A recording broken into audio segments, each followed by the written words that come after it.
하나님의 말씀 구약성경 전도서 6장 1절입니다.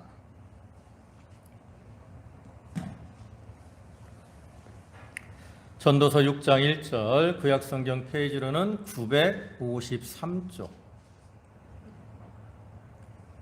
네, 전도서 6장 1절부터 오늘 끝절까지고요. 읽기는 1절부터 6절까지만 교대로 보도록 하겠습니다.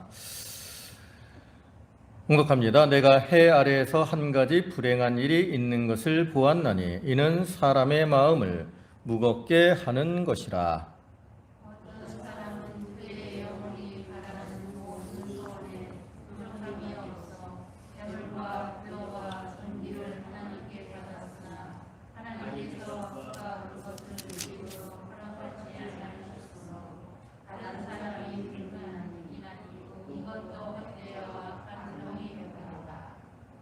사람이 비록 100명의 자녀를 낳고 또 장수하여 사는 날이 많을지라도 그의 영혼은 그러한 행복으로 만족하지 못하고 또 그가 안장되지 못하면 나는 이르기를 낙태된 자가 그보다는 낫다 하나니.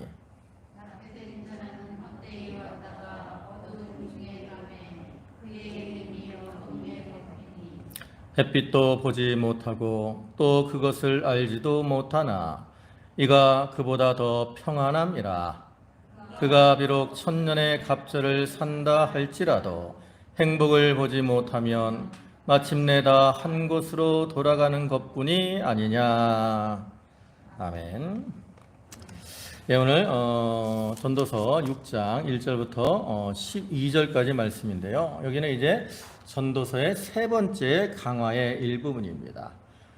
전도서의 세 번째 강화인 6장부터 이제 8장까지의 말씀에서는 그 인생의 허물을 극복해야 하지 못하는 그 세속적이고 인본적인 어떤 가치를 추구하는 행위에 대해서 전도자가 반박하고 있는 그러한 내용과 그 다음에 인생의 허물을 극복할 수 있도록 돕는 다양한 신본주의적인 생활 자세를 제시하는 후반부로 이루어졌는데요. 그 중에 오늘 본문은 이제 그 전반부에 해당하는 것으로서 여기서 전도자는 해 아래 속한 인생들이 어떠한 삶의 허물을 극복하게 해 줄 것이다 라고 기대하고 추구하는 그런 여러 가지 것들이 오히려 삶을 더욱더 허무하게 된다라고 말을 하고 있어요. 즉 여기서 전도사는 어떠한 이 부요와 존귀를 얻는 것, 그 다음에 자녀를 많이 낳고 장수하는 것, 그 다음에 세상적인 지혜를 얻는 이러한 것들에 대해서 쭉 여러 가지로 언급을 하면서 이처럼 세속적으로 가치 있다라고 여기고 그것을 추구하는 자들의 삶이 결코 만족함이 없다라는 거죠. 다시 말해서 허무하다라는 거예요. 그렇기 때문에 이러한 세상의 것을 따라가는 삶은 허무할 수밖에 없다라고 주장을 하는 거죠. 사실 여기서 전도자가 언급한 이 부요함이나 존귀함, 또 자녀를 많이 낳는 것이나 장수함, 또 지혜를 얻는 것, 이런 것들은 대부분이 세상 사람들이 소유하기를 원하는 겁니다. 또한 이스라엘 백성들에게 있어서는 그것이 하나님이 주시는, 즉 하나님이 사랑하는 자들에게 주시는 축복으로 여겨지기도 하는 것들이죠.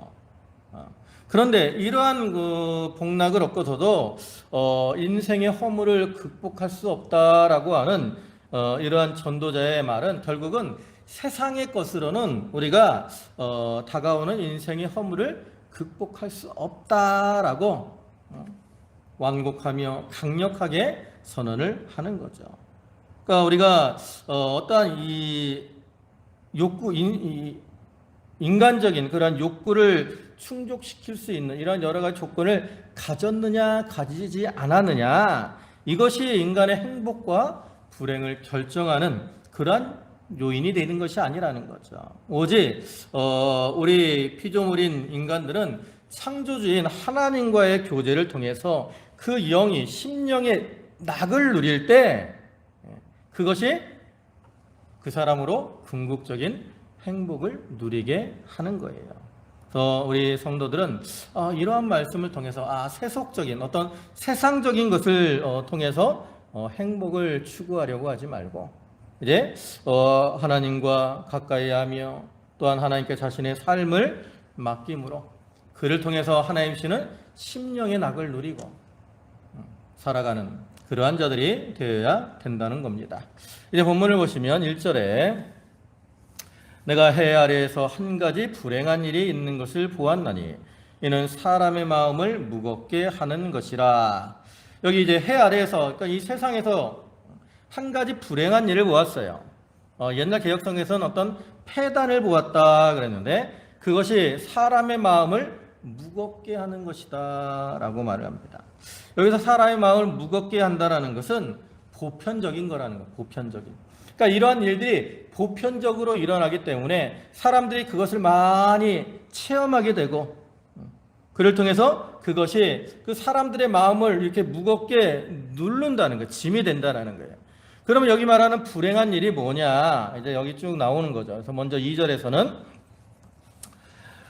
어떤 사람은 그의 영혼이 바라는 모든 소원에 부족함이 없어 재물과 부요와 존귀를 하나님께 받았으나 하나님께서 그가 그것을 누리도록 허락하지 아니하셨으므로 다른 사람이 누리나니 이것도 헛되어 악한 병이로다. 여기 나타난 불행한 일 이게 뭐라는 는 거예요? 어떤 사람이 여기 있는 것처럼 하나님이 주시는 재물과 부요와 존귀를 받았어요. 그러니까 그것을 위해서 이 사람이 수고를 많이 한 거예요. 많이 수고하고 노력해서 재물도 얻고 부유함도 얻고 존귀하게 되었습니다. 근데 문제는 뭐예요? 하나님이 그것을 그 사람이 누리도록 허락하지 않았어요. 그러니까 이 사람이 부요와 존귀와 재물을 얻었는데 하나님이 허락하지 않으니까 어떠한 자기의 의지와는 상관없는 다른 문제들로 인해서 그것을 상실하게 돼, 잃어버리게 돼요. 그래서 자기나 자기의 어떤 자손이 그것을 누리지 못하고 다른 사람이 누리게 되는 이러한 일들이 있다라는 거죠. 무슨 사고를 나거나 또 어떤 전쟁이 일어나거나 이러한 일들로 인해서 이러한 일들이 일어나게 되는데 그것이 폐단이고 불행한 일이라는 거죠. 사실 이 재물이나 또 부요함이나 존귀 이것은 다 세상 사람들이 어떻게 귀히 여기는 것이고 또 얻기를 소망하는 것인데 이렇게 그것을 자기가 수고하고 많이 노력을 해서 얻었을지라도 하나님이 허락하시지 않으면 그것을 누리지 못하고 다 사라지게 되는 겁니다. 그러면 그 사람이 이 재물과 부요와 존귀를 얻으려고 한 그 모든 수고와 노력이 헛된 것이 되고 그 사람은 결국 어떤 사람일 수밖에 없어요? 불행한 사람일 수밖에 없다라는 거죠. 또한 3절에서는 사람이 비록 100명의 자녀를 낳고 또 장수하여 사는 날이 많을지라도 그의 영혼은 그러한 행복으로 만족하지 못하고 또 그가 안장되지 못하면 나는 이르기를 낙태된 자가 그보다 낫다 하나니. 여기는 이제 많은 자녀를 낳는 것과 장수하는 것에 대해서 말을 하는데 그것도 헛되다라는 거죠. 앞에서는 재물과 부요와 존귀를 위해서 수고를 했지만 그것을 누리지 못함으로 그것이 헛되다라고 말을 했다면 여기부터는 이제 3절부터는 이렇게 많은 자녀를 얻는 것이나 또 장수의 복을 누리는 것이 헛된 것을 교훈하는 거예요. 뭐 여기는 좀 과장하게 이제 비유를 했지만 사람이 100명의 자녀를 낳았어요. 옛날에는 자녀가 많이 낳은 것이 축복으로 여겨졌습니다. 오늘날에는 뭐 자녀를 잘 안 낳죠. 우리나라 출산율이 어느 정도 돼요? 1이 안 된대잖아요. 1이 안 된대요. 그러니까 한 사람당 한 명이 안 되는 거야. 결국 인구가 어떻게 될 수밖에 없어요? 줄어들 수밖에 없죠. 요즘은 자녀 낳기를 싫어해. 또 한 명 낳아서 그냥 그 사람만 애지중지합니다. 그러나 옛날에는 이 자녀들이 다 자녀가 많은 것이 큰 복이었어요. 또 이 노동력이 사람밖에 없었기 때문에 자녀들을 많이 낳아서 이렇게 노동을 하고 그를 통해서 이제 가정이 점점 번성을 하기도 했죠. 그렇기 때문에 100명의 자녀를 낳는다는 것은 아주 큰 복을 받은 겁니다. 또 이 장수하는 거, 인간의 오복 중에 하나가 바로 수잖아요. 오래 사는 거. 그래서 이렇게 참 100명의 자녀를 낳고 또 장수해서 오래 사는 거, 인간들이 원하는 최고의 축복 중에 하나인데, 근데 그러한 축복을 받았을지라도 그의 영혼은 그러한 행복으로 만족하지 못했다라는 말은 영혼이 구원을 받지 못했다라는 거예요. 그러니까 영혼이 구원을 받지 못하고 심령의 낙을 누리지 못하면 이렇게 많은 자녀를 얻은 것이나 또 이렇게 장수하여 오래 사는 거, 이것이 그 사람에게 참된 기쁨이 되지 못한다라는 거죠. 우리가 이 영혼이 구원받지 못하면 자녀가 아무리 많다고 해서 그것이 자기에게 생명을 주는 게 아닙니다. 자기가 세상을 떠날 때 그 자녀들 다 내어놓고 갈 뿐이죠. 또한 우리가 아무리 장수하며 오래 살았을지라도 그 영혼이 구원받지 못하면 죽음 후에는 음부의 고통에 빠질 뿐이에요. 그래서 그러한 자들이 이러한 영혼의 구원을 받지 못하고 심령의 낙을 누리지 못하면 그러한 사람은 뭐보다도 못하다는 거예요? 낙태된 자보다 못하다는 거예요. 낙태된 자가 그보다 낫다라는 말은 이 많은 자녀를 낳고 장수하는 그러한 복을 받은 자일지라도 낙태된 자보다 못하다는 거예요. 사실 이 낙태된 자는 인간들이 생각하는 그 가장 불행한 사람 중에 하나죠. 왜냐하면 여기 보면 낙태된 자는 헛되이 왔다가 어둠 중에 가요.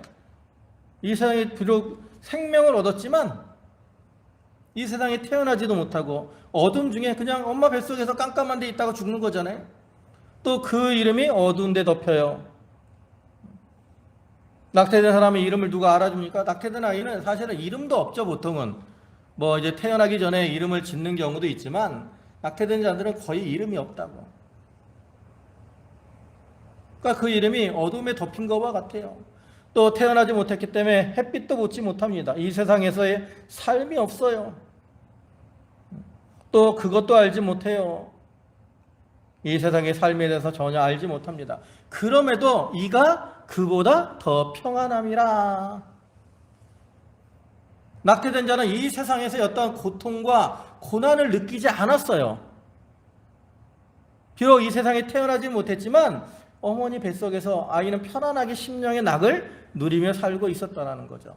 그렇기 때문에 그러한 낙태된 자가 비록 많은 자녀를 낳고 장수했을지라도 이렇게 영혼 구원받지 못하고 심령의 낙을 누리지 못하는 자보다 오히려 낙태된 자가 더 낫다라는 거예요.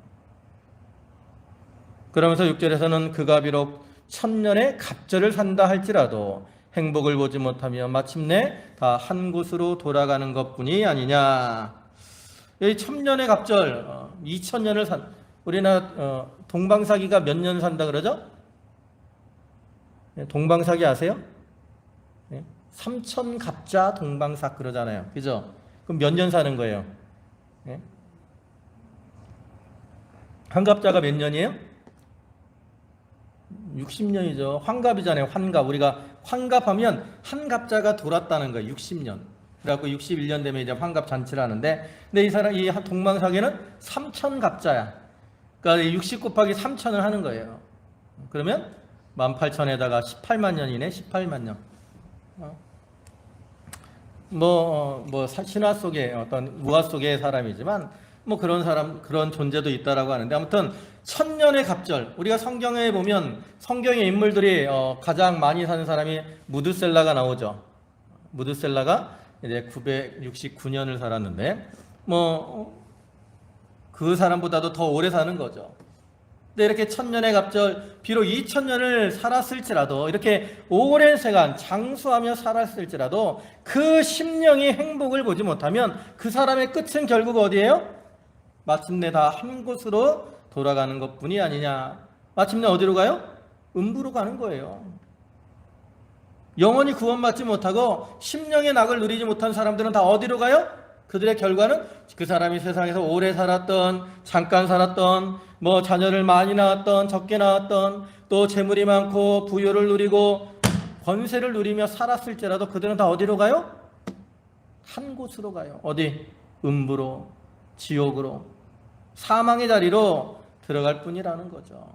그렇기 때문에 그들은 참된 기쁨을 누리지 못한다는, 그 인생은 허무할 뿐이라는 거죠. 우리가 세상에서 아무 부귀영화를 누리고 존귀를 누리고 권세를 누리고 자녀를 많이 낳고 장수할지라도 우리가 하나님과 상관없는 그러한 삶은, 재산이 많으면 뭐도 많다 그랬죠? 걱정도 많아요. 재물이 많아지면 또 그것에 필요한 사람들도 많아요. 일이 많아져. 우리가 이 가지 나무에 바람 잘 날 없다고, 자녀가 많으면 또 뭣도 많아요? 문제도 많아요. 10명의 자녀가 있으면 오늘은 저놈이, 오늘은 요놈이 이렇게 돌아가면서 문제를 일으키니까 문제도 많다고. 또 오래 살면 오래 살수록 삶 속에서 뭐가 많아요? 염려와 걱정이 많아요. 왜? 우리가 매일매일 일어나서 염려하고 걱정하며 살아. 오늘은 뭘 먹을까? 오늘은 어떻게 살까? 그러니까 이렇게 뭐 재물이 많은 거, 자녀가 많은 거, 또 뭐 이렇게 장수하는 거, 이게 하나님을 떠난 하나님으로 인해 심령의 낙을 누리지 못하는 사람은 그로 인해 더 뭐만 많아져요? 염려와 근심, 걱정만 많아지는 것이고 오래 살려고 고생만 하는 거라는 거죠. 그래서 우리 성도들에게 있어서는 참으로 우리가 이 세상에서 예수 그리스도를 믿고 또 하나님을 경외함으로 심령의 낙을 누리다가 이제 세상을 떠나 하늘나라에 가는 거, 이게 가장 큰 복이고 좋은 일이에요. 그래서 우리가 이러한 세상 것, 여기서 결국 전도자의 교훈은 다 계속 반복되는 거지만, 이런 헛된 세상 것으로 인해 만족하려고 하지 말고 하나님을 가까이하며 하나님이 주시는 심령의 낙을 누리는 자가 되어야 된다. 이렇게 교훈을 하는 거죠. 근데 또 이어서 이제 말하는 건 또 헛된 걸 또 한 가지 말하는데, 이제 7절 보면 사람의 수고는 다 자기의 입을 위함이나 그 식욕은 채울 수 없느니라. 여기 사람의 수고는 입을 위함이라 했어요. 입이라는 것은 어떤 물질적, 세속적 욕망을 가리키는 겁니다. 근데 그걸 위해서 수고를 하지만 그 식욕은 채울 수 없다 그랬어요. 여기서 말하는 이 식욕은 헬라어로 퓨뉴마라는 단어를 썼는데, 이거는 영혼이라는 의미도 있고요. 여기서는 영혼의 욕구를 가리키는 거예요. 그러니까 영혼의 어떤 기쁨, 만족, 이것을 채워야 되는데 그러지 못한다는 거죠. 여러분, 왜 우리가 이 인간이 자기의 이 욕심을 채우려고 하느냐? 그것은 근본적으로 우리의 영혼의 욕구가 채워지지 않기 때문에 그래요. 사실 인간의 모든 욕구는 근본적으로 영혼이 만족하지 못하기 때문에 사람들이 늘 마음이 허하다고, 허해. 여러분, 우리가 가끔 마음이 허할 때 있잖아요. 그러면 허하면 어떻게 해요, 사람들이? 여러분, 마음이 허하면 어떻게 하는 줄 아세요?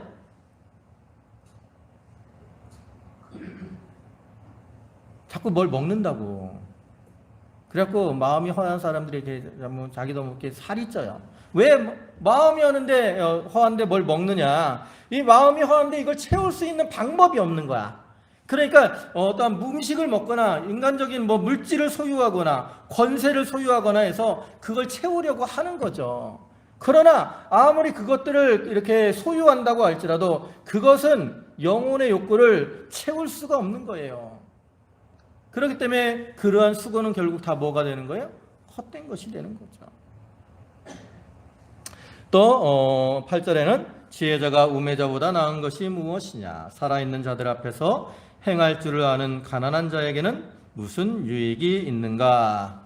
여기서 이제 지혜자와 우매자에 대해서 말을 하는데, 여기서 말하는 지혜자는 성경에서 말하는 어떤 영적, 신적 지혜를 가지고 어떤 구원의 길을 따라가는 이러한 지혜자를 말하는 것이 아니라, 여기서 어떤 세상적인 지혜, 어떤 세상을 살아가는 처세술이나 세속적인 지혜를 가지고 있는 그러한 사람, 그러한 기준으로 이제 지혜자와 우매자를 나눈 거예요.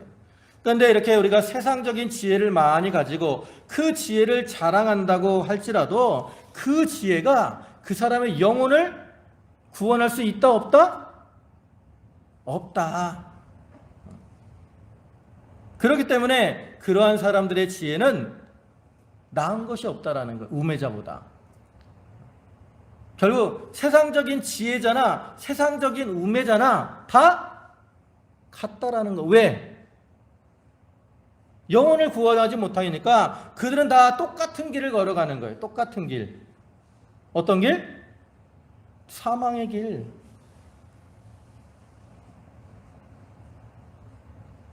우리가 세상의 지혜를 자랑하는 사람들이 하나님께 나오는 것을 거절하는 경우가 많습니다.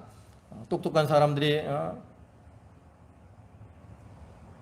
자기의 지혜를 자랑하다가 믿음을 거절하죠. 그 사람들은 자기의 지혜를 자랑하기 때문에 모든 것을 어떤 자기의 지혜를 기준으로 해요. 자기의 이성을 기준으로 판단합니다. 근데 그러한 사람들에게는 그런 예수 그리스도의 십자가의 구속이 어떻게 보여요? 어리석어 보여요.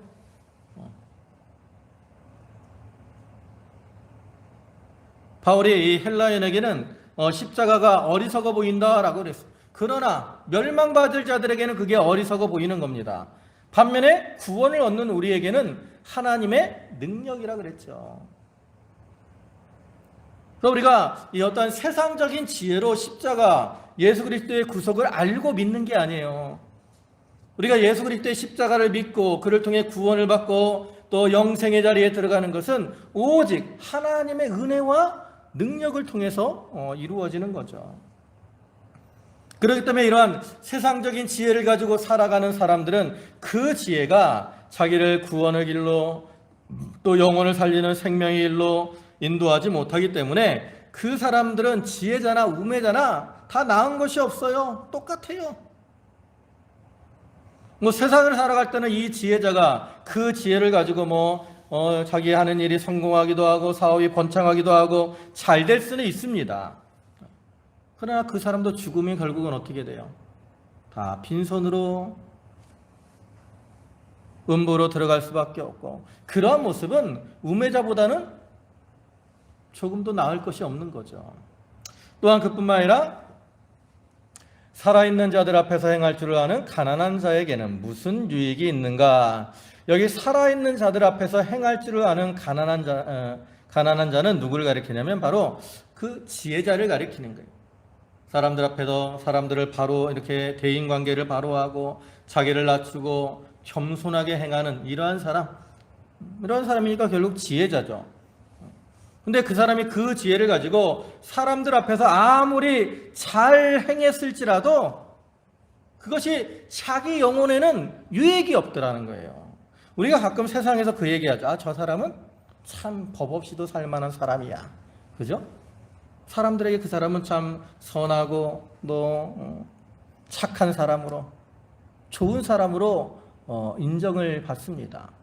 그러나 그 사람이 아무리 세상에서 선을 행하고 착한 일을 하며 살아갈지라도 그러한 세상적인 어떤 이 선행이나 이 지혜가 그 사람을 구원하는 게 아니에요. 여러분, 우리가 세상에서 착한 일 한다고 천국 가는 게 아닙니다. 왜 그러냐? 우리가 아무리 세상에서 착한 일을 하더라도 하나님 보시기에는 다 우리의 인간의 의는 뭐와 같다 그랬어요? 더러운 옷과 같다 그랬어요. 다 똑같은 거야. 이놈은 좀 더 지저분하고 요놈은 좀 더 덜 더러울 뿐이지 똑같이 지저분한 건 똑같은 거예요. 우리가 그 더러움에서 깨끗하게 될 수 있는 비결은 그리스도의 보혈로 자기를 씻는 것밖에 없죠. 우리가 이제 이번에 배재정 성도님이 이제 하늘나라 가셔서 오늘 이제 발인 예배 드리고 장례를 치렀는데, 어제 제가 입관 예배하면서 그 요한계시록 7장에서 그 말씀을 통해서 증거를 했는데, 거기 보면 흰옷 입은 자들이 나오거든요. 그 흰옷 입은 자들은 뭐라 그랬어요? 어린 양의 피로 자기를 씻은 자들이라고 말을 해요.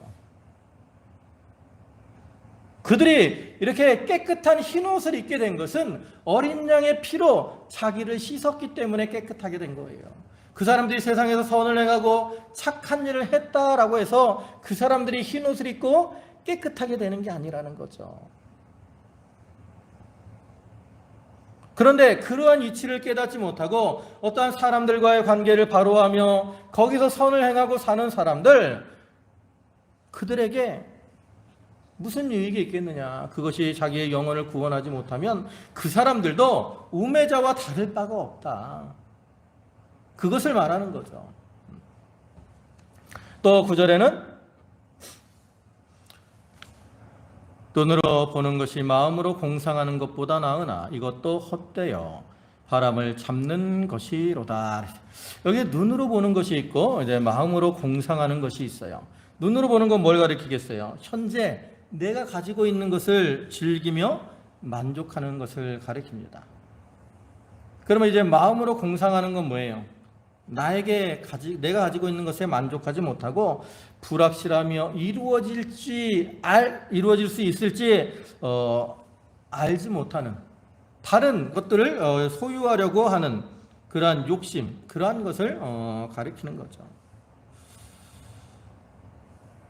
그래서 이렇게 더 좋은 것을 소유하라고 이렇게 공상을 하며 이렇게 살아가는 것보다는 눈으로 보는, 현재 눈으로 보는 거, 그걸 누리고 사는 것이 더 좋다라는 거죠. 그런데 이것도 헛되어 바람을 잡는 것이다 그랬어요. 우리가 앞에서 보면 전도자가 이런 말을 했죠. 하나님께서 각자에게 주시는 본복을 따라 복을 누리는 것이 참으로 우리가 누리며 살아야 될 그러한 삶의 태도라고 말씀을 하는데, 그런 말씀을 따라서 어떤 욕심을 가지고 어떤 자기의 욕망을 채우려고 이리저리 방황하며 살아가는 그러한 삶이 헛되다라고 교훈을 하는 겁니다. 여러분, 지금 나에게 있는 건 다 누가 주신 거예요? 하나님이 주신 겁니다. 그래서 우리가 그것에 만족하지 못하고 자기가 가지지 못한 것을 이렇게 추구하면서 공상하면서 이렇게 그것을 욕심의 눈으로 바라보고 그것을 따라가는 자들은 결국은 하나님의 뜻을 저버리고 나가는 자들이죠. 그렇기 때문에 그것은 결국 잘못된 거. 우리는 하나님이 현재 나에게 주신 것에 감사하고요. 또 나에게 있는 처지, 환경 이런 것들을 잘 이용해서 믿는 일을 잘하는 게 중요합니다. 그렇지 못하고 이렇게 욕심을 따라 살아가려고 하는 것, 이것은 다 헛된 것이고 또 바람을 잡으려고 하는 것과 같은 것이 되는 거죠. 그 다음에 10절에 이미 있는 것은 무엇이든지 오래전부터 그의 이름이 이미 불린 바 되었으며 사람이 무엇인지도 이미 안 바 되었나니 자기보다 강한 자와는 능히 다툴 수 없느니라. 여기 이제 10절부터는 인간이 가진 지혜의 어떤 한계를 말하면서 이렇게 상대적이고 유한한 존재인 인간이 절대자이신 하나님의 섭리, 선택 이런 것들을 거부할 수 있는 능력이 없다라는 거예요. 그렇기 때문에 우리는 겸손하게 하나님 앞에서 순종하는 삶을 살아야 된다라고 교훈하는 거죠. 그래서 여기 이미 있는 것은 무엇이든지 오래전부터 그의 이름이 불린 바 되었다 그랬고요. 또 사람이 무엇인지도 이미 안 바 되었다 그랬어요. 이건 무엇을 가리키냐? 원래 이름이라는 것은 어떤 그 사람이나 사물의 존재, 특징들을 반영하는 겁니다. 우리가 창세기를 보면 이제 하나님이 천지 만물을 만드신 다음에 각종 동물을 누구에게로 이끌어오죠? 예? 누구에게로 이끌어와요? 아담에게로 이끌어온다고. 그래서 아담이 그를 일컫는 바가 그의 이름이 되었다 그랬어요. 아담은 하나님이 주신 지혜를 가지고 이 동물을 보고 얘는 코가 기니까 코끼리 이런 식으로 이름을 지은 거예요. 그래서 그 이름이라는 것, 특별히 이 히브리인들에게 이름은 그 사람의 어떤 성격, 성품, 인격 이런 것들을 나타내는 경우가 많았죠. 그래서 그러한 관습에 이제 따라 이 말씀을 배경으로 설명을 하는 거죠. 그래서 이 세상에 이미 있는 모든 것들은 오래전부터 그 이름이 있는 것처럼 하나님께서 어떻게 하셨다라는 거예요. 그 존재의 특징을 규정하셨다라는 거예요. 그리고 또 하나님께서 그 이름을 지정하셨기 때문에 그에 대해서 가장 잘 알고 계신다라는 거예요. 그리고 결론적으로는 그것을 누구도 변경할 수가 없다라는 거예요. 그 자기보다 강한 자와 능히 다툴 수 없다 그랬잖아요. 여기 자기보다 강한 자가 누구겠어요? 바로 하나님입니다. 나는 내 이름이 마음에 안 들어. 하나님 내 이름 바꿔주세요. 나는 이런 특징이 나는 마음에 안 들어. 하나님 이거 바꿔주세요. 이렇게 하고 싸우고 다툴 수 없다라는 거예요. 오직 하나님의 뜻, 하나님의 주권 이것을 따라 모든 것이 다 이루어진다라는 거죠.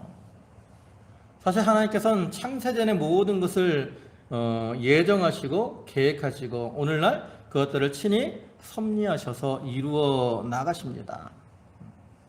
그래서 우리는 그러한 하나님의 주권과 섭리에 조금도 대항할 수가 없어요.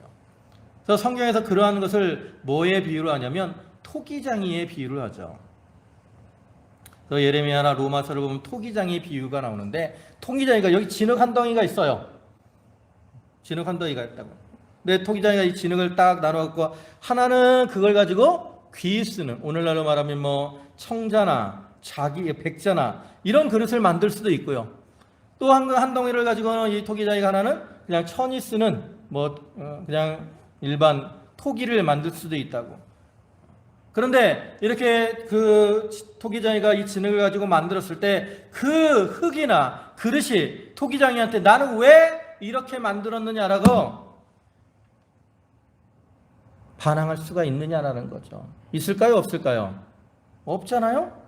그와 같이 오늘날 우리들도 하나님께서 하나님의 뜻을 따라 우리를 창조하시고 또 선택하시고 예정하시고 그 섭리를 이루어 나가시는데 그런 면에 대해서 우리도 하나님 앞에 이렇게 반항을 하거나 대적할 수가 없다라는 거예요. 그러니까 결국 이 말은 뭐예요? 강한 자와 다툴 수 없기 때문에 우리는 하나님의 그러한 주권과 섭리를 인정하고 이제 하나님의 인도하심을 따라서 자기의 분수에 맞게 모든 일들을 감당해 나가야 된다라는 거죠. 또 11절에는 헛된 것을 더하게 하는 일들이 많이 있나니 그것들이 사람에게 무슨 유익이 있으랴.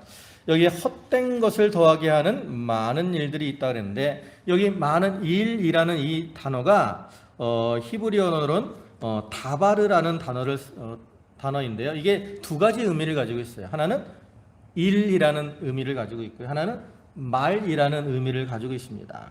그래서 이제 개역성경에서는 일이라는 의미로 번역을 했죠.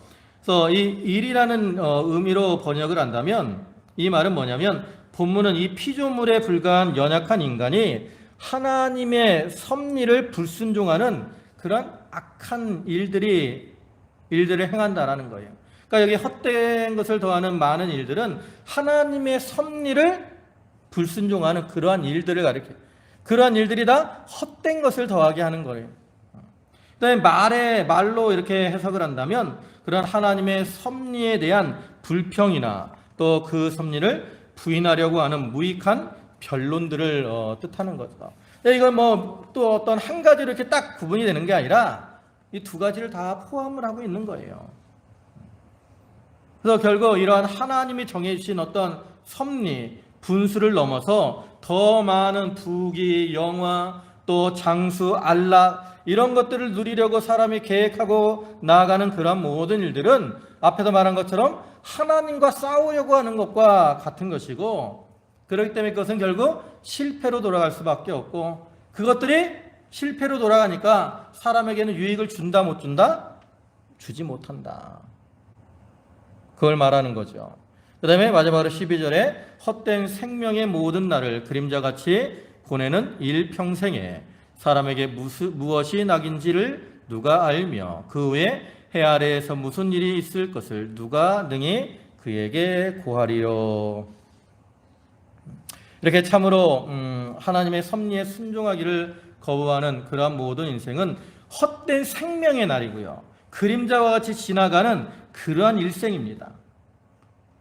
그러니까 인생이 다 헛된 거죠. 그뿐만 아니라 그 후에라는 말은 그 죽은 이후에도 이 세상이 어떻게 되는지를 알 수 없다라는 거죠.